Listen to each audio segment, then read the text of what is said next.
Raban, what time is it? Time to wake up, brother. Hey, what is it? Karen? Ilya? Why a conference call? What's going on? My love, my brother. I called early so I could warn you both. Warn us. What about? You both are aware of the storm yesterday's announcement has created. Yeah, there was hardly a way around it with social media. I still don't quite get how you pulled that off. These photos, how did you get them? Were the shelter's cameras still working? Is this why you kept that old notebook? Don't rack your brains over it. I only did the necessary thing to expose the lies of the national beholder. Now, with the world seeing the beholder for what it really is, and finally shifting their attention to the people's voice, I'm ready to take the next step. This evening, I will send out a provocation against President Puppet. Narcissistic and self-centered as he is, he won't be able to ignore it. Raban, honey, what are you getting yourself into? You don't have to do this. I'm not getting myself into anything. I have always been right at the center of it. What is this going to achieve? What do you want? What do I want? What do I want? I want my country back. I called to warn you about the consequences. The people's voice will gain even more attention, and it won't only be from our followers. The nation's government, Khazar's close allies, nationalists and patriots, they will all try to hurt me, find an excuse to arrest and extradite me, but I won't give them any reason to. And you won't either. Of course not. Leave us out of your plans, Raban. We want nothing to do with them. Don't you understand? It's not my choice. They are not giving me an option. There's always a choice. No, not always. I'm relying on you both. If there is any weakness between us, they will find it, and they will exploit it. You are the only people that I trust. The only people that matter to me. I've got work to do now. Goodbye.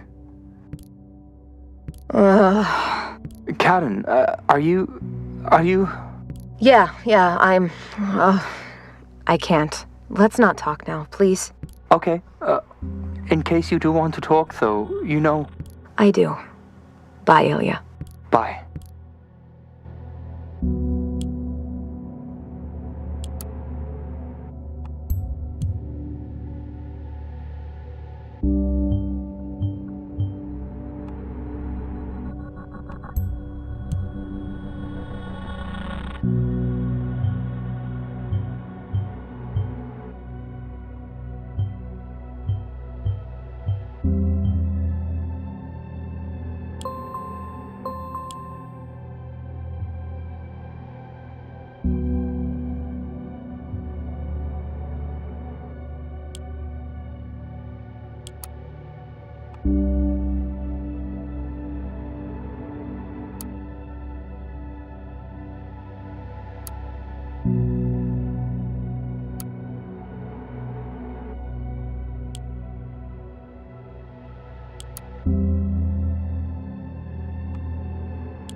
Karen, Hey, why are you calling me? I thought we agreed that... something has come up. What do you mean, come up? Raban just texted me about yesterday. Shit. That's just brilliant. So he knows. No, I don't think so. There is no way he knows that I'm Mary P. He was just talking about us having a session yesterday. A session? How? Where did that idea come from? I really have no idea. But don't worry, I talked him out of jumping to any conclusions. For now, at least. If Raban finds out, you have no idea what he's going to do. What he is capable of. You're forgetting I'm married to him. Why don't you leave with me then? I've already put some money aside Ilya, please. We've talked this through. I can't just get up and leave. I just can't. You're right. So, what do we do now? Nothing. Sit tight. We probably shouldn't see each other for a while, to avoid suspicion. I understand. Good. I've got to go now. I'll touch base later. Bye, Ilya. Goodbye, Karen.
Hey!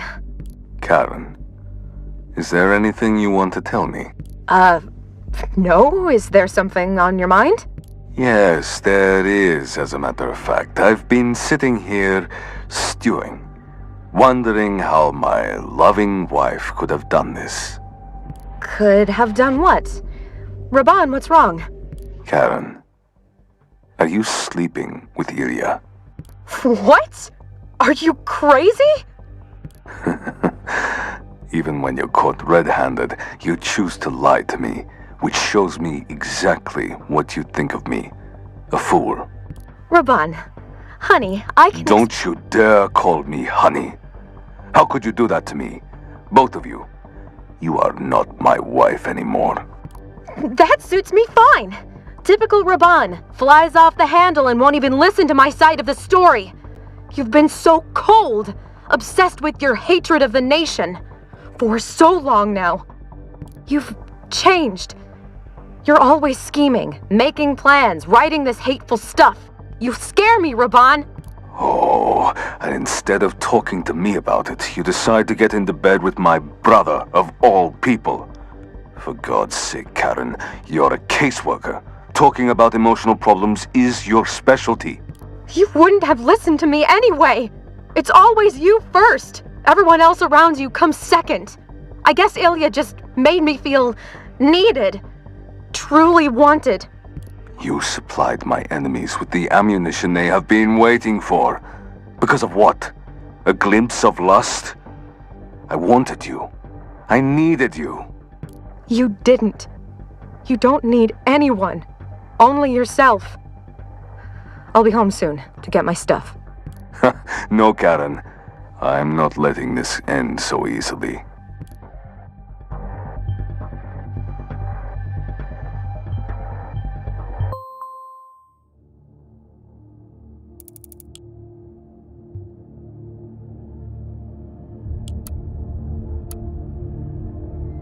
My dear followers, it might come as a surprise to you, but you aren't the only ones who are listening to me. You are not the only ones watching me. The government has been after me for a long time, snooping and prying into my personal life in a feeble attempt to discredit me. That much I was aware of, and I treaded carefully day and night. But even I could not have anticipated the methods they would resolve to. You have probably seen the dirty pictures by now. They spread around the internet like a plague, showing my wife and my brother. Nothing about that is true. These are mere montages. It is a pitiful, meritless effort to antagonize me against my family, to ridicule me. But I will not shut the people's voice down, neither now nor ever. I owe it to you, my supporters, to speak out loud what needs to be said. I won't allow anyone to intimidate me. No, I will not stop. I will fight back, and more furiously than ever before. I will go after them. I will pick their precious lies apart one by one and expose their misdeeds so they are plain to see for everyone. All of you shall be witnesses for the truth.